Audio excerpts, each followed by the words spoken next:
जय हिंद साथियों, स्वागत है आप सभी का हमारे YouTube चैनल ज्ञान आरवीएल में। दोस्तों मैं आपको बता दूं कि आप सभी के बहुत ज़्यादा कहने पर मैं होम गार्ड की एक चुनिंदा प्रश्नों की सीरीज लेकर के आ रहा हूं। ठीक है, देखिए इस सीरीज में केवल 20 क्वेश्चन होंगे। ठीक है, अगर आप सभी का सपोर्ट रहा और ठीक ठाक वीडियो गई तो मैं इसी तरीके से बहुत मेहनत करूंगा। दोस्तों बहुत ही चुनिंदा क्वेश्चन, आप समझ सकते हैं कि मेहनत करके मैं ये चीज़ें ला रहा हूँ। ठीक है, बाकी आपको कैसी लगी जरूर कमेंट बॉक्स में बताइएगा। अगर आप सभी कहते हैं तो मैं इसको आगे भी स्टार्ट रखूंगा। ठीक है, और ये देखिए ये जो है ना सीरीज, ये आपके मतलब यूपी पुलिस के लिए भी मोस्ट इंपॉर्टेंट, क्योंकि वही टॉपिक उसमें भी है। ठीक है, तो दोस्तों चलिए शुरू करते हैं। उसके पहले थोड़ा सा मैं एडवर्टीजमेंट भी कर दूं। तो मेरे साथ जो बच्चे पहली बार जो चले जाइए हमारे प्लेलिस्ट पे, देखिए हमने प्लेलिस्ट बनाया करंट अफेयर 2026 के नाम से, करंट अफेयर कर सकते हैं। ठीक है, और इसके अलावा करंट अफेयर 2025 हमने पूरा कराया, इसको कर लीजिए, एग्जाम्स के लिए बहुत इंपॉर्टेंट है। संविधान पूरा कराया, और जिनको भी चाहिए दोस्तों होम गार्ड का बैच, दोस्तों पहले वो डेमो क्लास यहाँ से आकर के पहले डेमो क्लास देख ले। ठीक, और स्टैटिक जीके कर लीजिए दोस्तों, सभी एग्जाम्स के लिए आपके मोस्ट इंपॉर्टेंट होंगे। ठीक है, अब देखिए हमने दोस्तों यूपी पुलिस का बैच निकाला था जीके और हिंदी का। ठीक है, और सभी के कहने पर कहा था सर कि जो भी बच्चे यूपी पुलिस का फॉर्म भरे वो आपके होम गार्ड के भरे, तो हमने इसी यूपी पुलिस में ही होम गार्ड का भी सिलेबस डाल दिया। तो आप बता दें, अगर आप यूपी पुलिस का बैच लेते हैं दोस्तों, उसी में होम गार्ड का भी हो जाएगा और यूपी पुलिस का, दोनों का। ठीक है, इसमें क्या क्या मिलेगा, तो इसमें पूरा जीके और पूरी हिंदी मिलेगी। किस प्रकार से दोस्तों जीके हमने कराया है, दोस्तों जीके इस तरीके से बांटा है। क्या स्टैटिक जीके टॉपिक में, स्टैटिक जीके में आपको ये 24 पूरे 24 चैप्टर दिए जाएंगे। देखिए इसमें कंबाइंड पीडीएफ नहीं होगी, टॉपिक वाइज होगी। ठीक है, करंट अफेयर में उत्तर प्रदेश का अलग, राष्ट्रीय अंतर्राष्ट्रीय अलग, चर्चित टॉपिक अलग, संविधान, भूगोल, इतिहास, अर्थव्यवस्था, उत्तर प्रदेश स्पेशल और विज्ञान, और होम गार्ड के स्पेशल टॉपिक भी इसमें डाल दिए गए, जिससे दोस्तों होम गार्ड और यूपी पुलिस वालों को सेम चीजें मिल जाए। ठीक है, चलिए, और हिंदी आपकी पूरी ये रिकॉर्डेड बैच दोस्तों 299 फीस है, मगर दोस्तों अभी अगर से आप लेते हैं 221 रुपए में आपको अभी ये मिल जाएगा, लिंक नीचे मिल जाएगा। ऐसे दोस्तों देखिए, और ये होम गार्ड का दोस्तों स्पेशल टॉपिक का पीडीएफ केवल आप, अगर आपको केवल पीडीएफ चाहिए तो आप केवल एक पीडीएफ ले सकते हैं 150 का, मगर अभी आपको ऐप पर 121 रुपए में मिल जाएगा, जा करके इसको ले सकते हैं। ठीक है, कैसे दोस्तों, तो हमारे ज्ञान आरवीएल ऐप को डाउनलोड करके देखिए पेड क्लासेस वाले कॉलम में जाएंगे, और जैसे पेड क्लासेस वाले कॉलम में जाएंगे ये देखिए ये यूपी पुलिस और होम गार्ड इस बैच को लेते हैं, यूपी पुलिस और होम गार्ड दोनों हो जाएगा। ठीक है, अगर केवल होम गार्ड का करना दोस्तों तो केवल होम गार्ड के लिए ये वाला ले सकते हैं। ठीक है, चलिए, और जिनको ई बुक्स चाहिए दोस्तों वो ई बुक्स वाले कॉलम पे चले जाए। जैसे जाते हैं यहाँ पर, ये देखिए ये होम गार्ड का स्पेशल टॉपिक की पीडीएफ मिल जाएगी, मात्र 121 रुपये में, 150 रुपये प्राइस है। निकाल के बाहर निकलवा के प्रिंट भी करवा सकते हैं। पूरा 2025 का करंट अफेयर मिल जाएगा। ठीक है, इसके अलावा कंप्यूटर का ई बुक मिल जाएगी, ठीक 80 रुपये में, हिंदी मिल जाएगी दोस्तों, उत्तर प्रदेश स्पेशल मिल जाएगा। ठीक है, जो भी चाहिए आपको यहाँ पर सारी चीज़ें मिल जाएगी। देखिए ये स्टैटिक जीके दोस्तों आपके यूपी पुलिस आदि के लिए, इतिहास, भूगोल, संविधान सब कुछ मिल जाएगा, जाइए एक बार जरूर देखिए। तो चलिए साथियों शुरू करते हैं home guard special topic series, चुनिंदा क्वेश्चन, बूस्टर डोज। ठीक है, तो दोस्तों कैसा लगा जरूर बताइए कमेंट बॉक्स में, क्योंकि आप सभी के लिए मैं लेकर के आया हूँ। चलिए शुरू करते हैं। ठीक है, चलिए 2.0 1.0 यानी कि टॉप 20 क्वेश्चन, फिर इसके बाद अगर आप सभी का सपोर्ट रहेगा तो आगे भी इसी तरीके से लेकर के आता रहूँ। चलिए पहला क्वेश्चन क्या है कि हाल ही में एक जिला एक व्यंजन योजना, क्या एक जिला एक व्यंजन योजना का प्रारंभ उत्तर प्रदेश में कब किया गया है। दोस्तों ये अभी इसी साल दोस्तों ये चलाया गया है, एक जिला एक योजना का प्रारंभ किया गया है उत्तर प्रदेश में। ठीक है, कब किया गया है मेरे साथियों, तो 24 जनवरी 2026 को। क्यों इस दिन, क्योंकि इस दिन दोस्तों उत्तर प्रदेश की स्थापना दिवस थी। दोस्तों आपको बता दें कि इसकी घोषणा 24 जनवरी 2026 को उत्तर प्रदेश के 76वें स्थापना दिवस पर, ठीक है, कब 76वें स्थापना दिवस पर योगी आदित्यनाथ व गृह मंत्री अमित शाह द्वारा इसे घोषित किया गया। इसका उद्देश्य क्या था कि दोस्तों सभी 75 जिलों के पारंपरिक एवं विशिष्ट व्यंजनों को राष्ट्रीय एवं अंतर्राष्ट्रीय स्तर तक पहचान दिलाना। दोस्तों ये जो है ना, आपने एक जिला एक उत्पाद सुना होगा, ठीक है, उसी के तर्ज पर इसको घोषित किया गया, एक जिला एक उत्पाद, एक जिला एक खेल, ठीक है, एक जिला एक मेडिकल। इस तरीके से कई सारी योजनाएं दोस्तों उत्तर प्रदेश में चालू हुई थी। तो एक जिला एक उत्पाद को देखते हुए, उसके वर्चस्व को देखते हुए दोस्तों ये लागू किया गया कि हर जिले का कोई ऐसा पकवान चुना जाए कि लोग वहां जाए तो वो खाएं। ठीक है। तो दोस्तों ये चीज आप समझिएगा कि एक जिला एक व्यंजन योजना, एक जिला एक कुजीन योजना, ये आपसे जरूर पूछा जाएगा, कहीं ना कहीं जरूर मिलेगा आपको। ठीक है। तो 24 जनवरी 2026 को दोस्तों इसकी घोषणा की गई, क्योंकि इस दिन हमारा उत्तर प्रदेश का 76वां स्थापना दिवस मनाया गया। इसका उद्देश्य क्या है? तो दोस्तों जो 75 जिले के पारंपरिक एवं विशिष्ट व्यंजन है उनको राष्ट्रीय अंतर्राष्ट्रीय स्तर का पहचान दिलाना। ठीक है। जैसे दोस्तों कहाँ का क्या फेमस है, तो थोड़ा बहुत जैसे आगरा का पेठा को एक जिला एक व्यंजन में रखा गया है, मथुरा का पेड़ा, लखनऊ का है ना मलाई मक्खन मलाई रेवड़ी, और मेरठ का गजक, बाराबंकी चंद्रकला, बलिया का लिट्टी चोखा, संडीला के लड्डू, कानपुर का समोसा, वाराणसी का मलई और लौंगलता, मैनपुरी का सोन पापड़ी और गाजर का हलवा दोस्तों सफेद। ठीक है। तो दोस्तों ये सब चीजें रखी गई हैं। और दोस्तों आप अपने शहर का बताइएगा कि आपके शहर का क्या प्रसिद्ध है खाने में। ठीक है। तो कमेंट बॉक्स में ये भी बता सकते हैं। चलिए दूसरा क्वेश्चन, राष्ट्रीय दुग्ध दिवस कब मनाया था? दोस्तों राष्ट्रीय दुग्ध दिवस यानी अपने देश का, देखिए एक होता है विश्व दुग्ध दिवस, एक होता है राष्ट्रीय दुग्ध दिवस।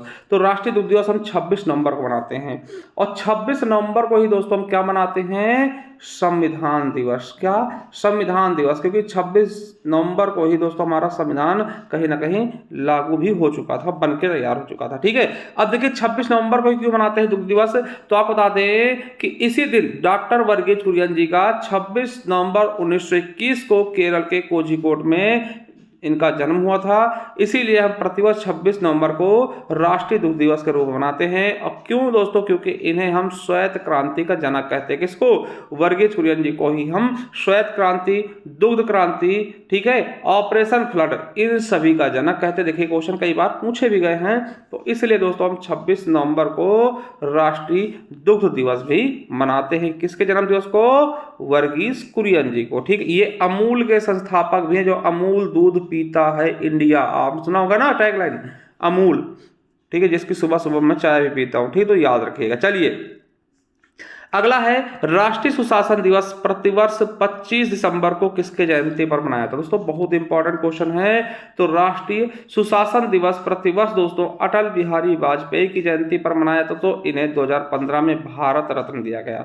और मैं आपको बताना चाहूँ दोस्तों, जो अपने उत्तर प्रदेश का इकाना स्टेडियम है लखनऊ का, ठीक है, वो इन्हीं के नाम पर रखा गया है। इकाना इंटरनेशनल भारत रत्न अटल बिहारी वाजपेयी इकाना अंतर्राष्ट्रीय स्टेडियम। ठीक है। चलिए तो किसके जन्म दिवस को हम मतलब जयंती दोस्तों सुशासन दिवस के रूप मनाते हैं? तो अटल बिहारी वाजपेयी के। चलिए अगला है वेनेजुएला की राजधानी क्या? देखिए बहुत इंपॉर्टेंट है, क्योंकि दोस्तों ये चर्चित भी रहा है। वेनेजुएला तो यहाँ की राजधानी कराकस। ठीक है। और मुद्रा अगर पूछ ले तो बोलीवार हो जाएगा।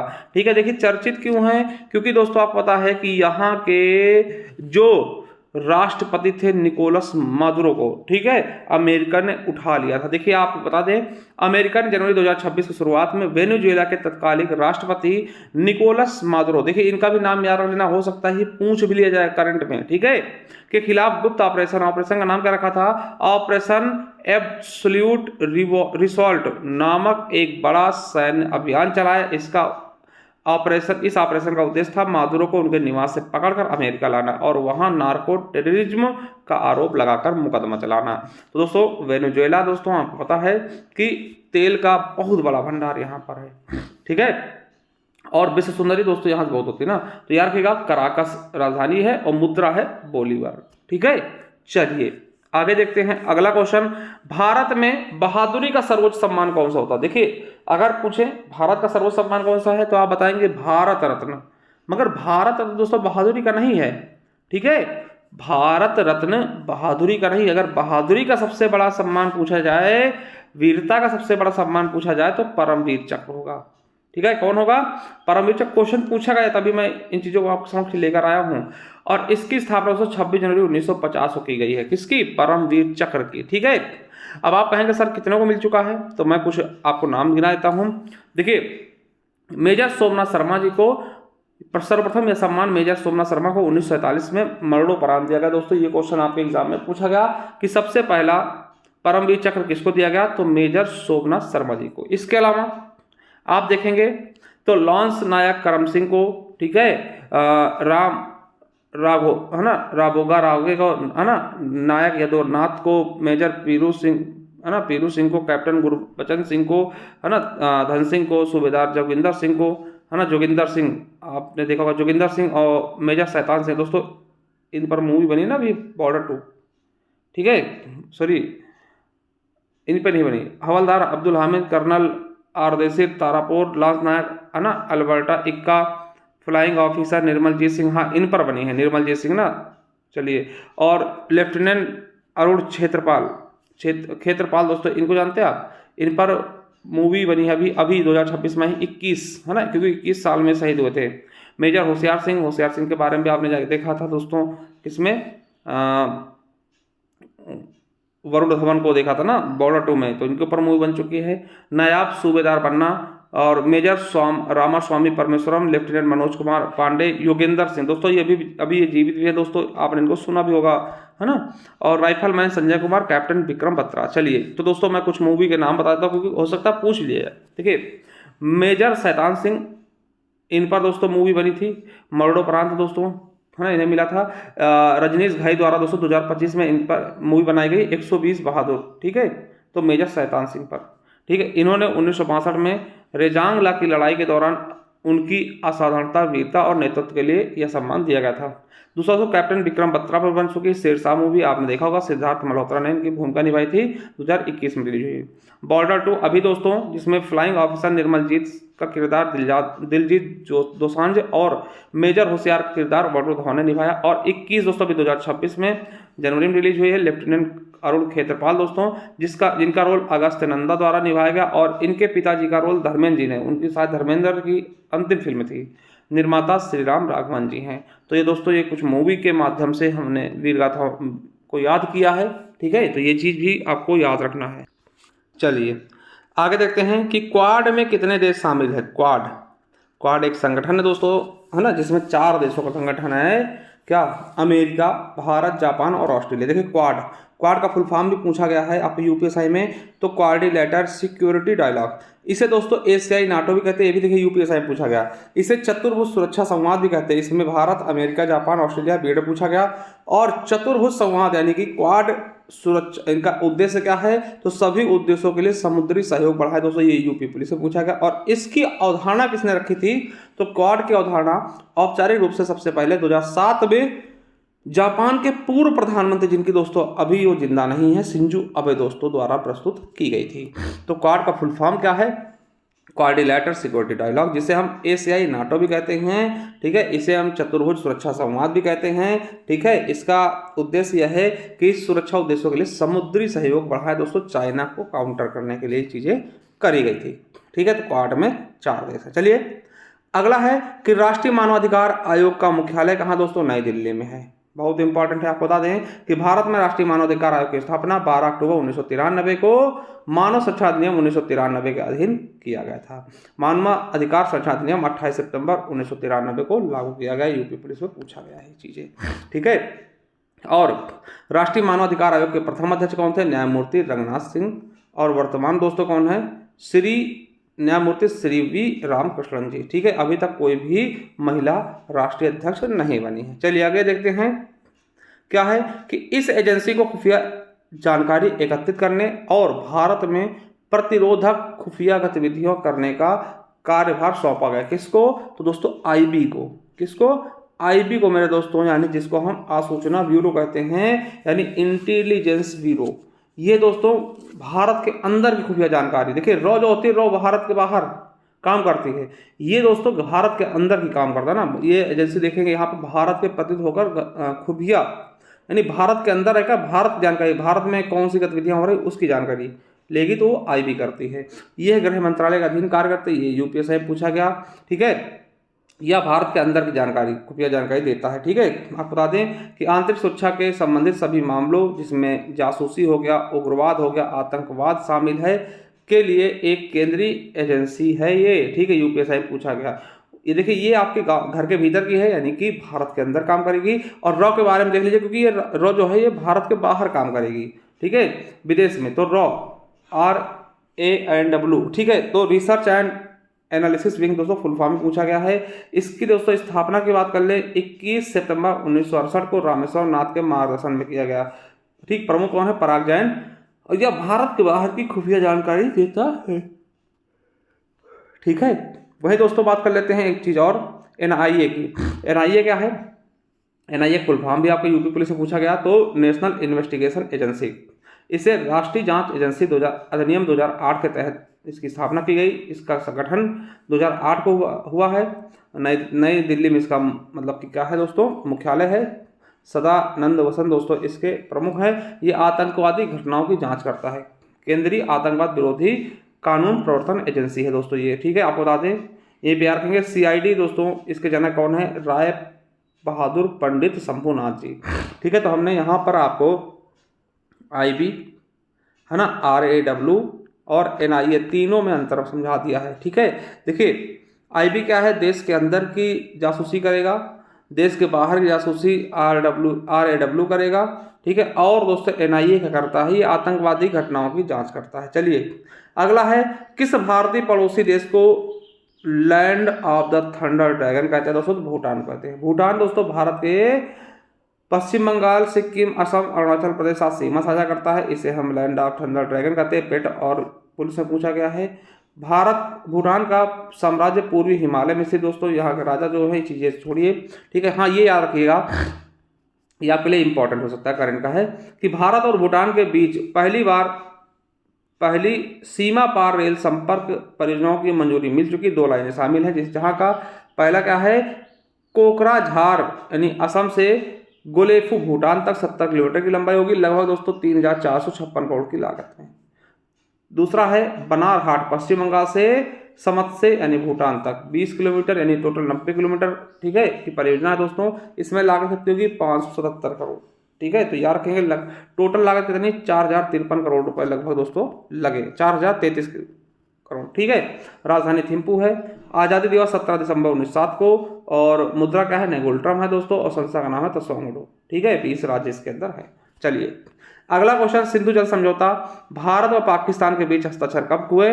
तो सिंधु जल समझौता 1960 में दोस्तों हस्ताक्षर हुए थे। 1960 में कब? तो सिंधु जल समझौता के बारे में थोड़ा देखते हैं, यहां से क्वेश्चन बहुत पूछे जाते हैं। तो 19 सितंबर 1960 को दोस्तों सिंधु जल समझौते पर हस्ताक्षर हुए थे। SSC CGL है ना, सब जगह पूछा गया। इसमें कौन कौन भाग लिया? तो भारत तरफ से प्रधानमंत्री नेहरू जी ने, और राष्ट्रपति मतलब जो पाकिस्तान की तरफ से थे वो राष्ट्रपति आए थे, प्रधानमंत्री। देखिए इंडिया की तरफ से कौन थे? IND की तरफ से PM थे। PM कौन थे? तो नेहरू जी। और पाकिस्तान की तरफ से थे राष्ट्रपति, वहां के राष्ट्रपति कौन थे? अयूब खान थे। और समझौता किसने कराया था दोस्तों? बिचौलिया कौन बना था? तो विश्व बैंक, वर्ल्ड बैंक दोस्तों बना था बिचौलिया। ठीक है, चलिए और कहाँ हुआ था समझौता? कराची में, पाकिस्तान के कराची शहर में हुआ था। ये भी क्वेश्चन याद रखें। देखिए बहुत चीजें इंपॉर्टेंट यहाँ पर। पहला डेट 19 सितंबर 1960 को, दूसरा नेहरू जी भारत तरफ से, तीसरा पाकिस्तान की तरफ से राष्ट्रपति अयूब खान, और चौथा मध्यस्थता किसने कराया था? विश्व बैंक ने, और पांचवा कहाँ पे हुआ था? कराची में। और छठा दोस्तों, किन नदियों का पानी कौन यूज करेगा? तो पूर्वी नदियों में कौन कौन से आएंगे? ब्यास, रावी, सतलज। इनका 80% पानी यूज भारत करेगा और 20% पाकिस्तान।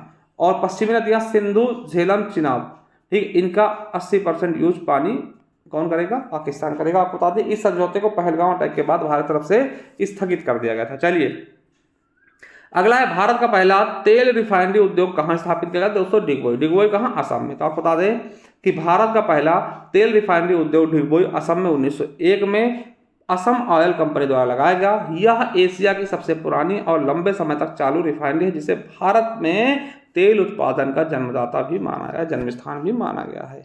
ठीक है, ये भारत ही नहीं पूरे एशिया की सबसे पुरानी है। चलिए राज्य पुलिस का नेतृत्व आमतौर पर किस रैंक के अधिकारी से होता है दोस्तों? तो आपको बता दें कि राज्य का सबसे बड़ा पुलिस अधिकारी कौन होता है? DGP। ठीक है, महानिदेशक। ठीक है, इस समय वर्तमान में उत्तर प्रदेश कौन है? तो उत्तर प्रदेश के वर्तमान DGP कौन है? श्री राजीव कृष्ण जी, 1991 बैच के IAS अधिकारी। इन्होंने प्रशांत कुमार जी का स्थान लिया है। चलिए अगला है, भारत सरकार के खेल मंत्रालय द्वारा अर्जुन पुरस्कार की स्थापना कब की गई दोस्तों? तो 1961 में। ठीक है, अर्जुन पुरस्कार होता किस लिए दोस्तों? खिलाड़ियों को दिया था, उनके अच्छे खेल के लिए, अच्छे प्रदर्शन के लिए खिलाड़ियों को। ठीक है, और इसकी शुरुआत 1961 में 15 लाख रुपए दी जाती है। और दोस्तों भारत सरकार द्वारा सर्वश्रेष्ठ खिलाड़ियों को दिया जाने वाला पुरस्कार है खेल के क्षेत्र में, यूपी पुलिस से पूछा गया। द्रोणाचार्य दोस्तों कोच को दिया जाता है।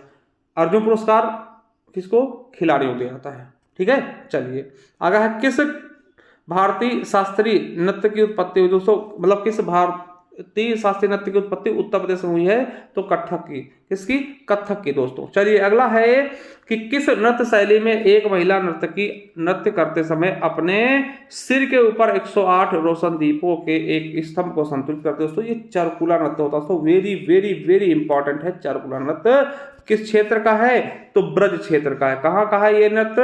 ब्रज क्षेत्र का है दोस्तों, ये भी याद रखेंगे, बहुत इंपॉर्टेंट है, very very very important question है। चलिए भारतीय चारागाह एवं चारा अनुसंधान संस्थान कहाँ है, तो झांसी में है दोस्तों। कहाँ पर है? झांसी में।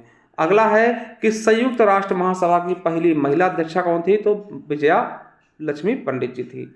चलिए अगला क्वेश्चन है मेक इन इंडिया किस मंत्रालय के अंतर्गत आता है, तो वाणिज्य एवं उद्योग मंत्रालय के अंतर्गत मेक इन इंडिया आता है। इसका लोगो क्या है दोस्तों? शेर है ना, शेर जैसा लोगो, ठीक है। मोदी जी द्वारा इसको लॉन्च किया गया था।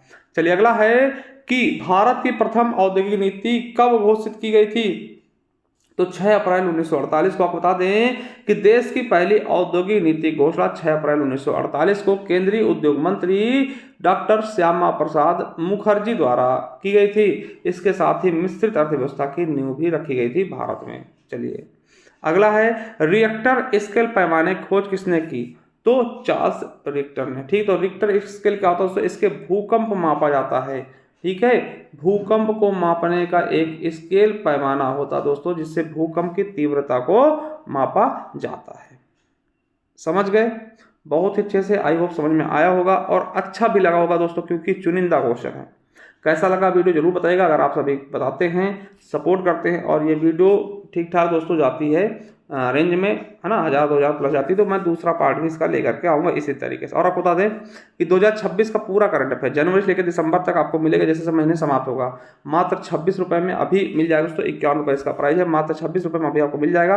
तो जाकर के इसको परचेस कर सकते हैं दोस्तों। और ये हमारे होमगार्ड स्पेशल टॉपिक्स की PDF है। अगर आप चाहते हैं कंबाइंड लेना तो इसे ले सकते हैं। मात्र दोस्तों 121 रुपये में अभी आपको ज्ञान RVL ऐप पर मिल जाएगा, दिख जाएगा। तो जाकर के इसको ले सकते हैं, लिंक नीचे दिया हुआ है, डाउनलोड करिए। चलिए थैंक यू, धन्यवाद, मिलते हैं नेक्स्ट वीडियो में। तब तक के लिए जय हिंद, जय भारत।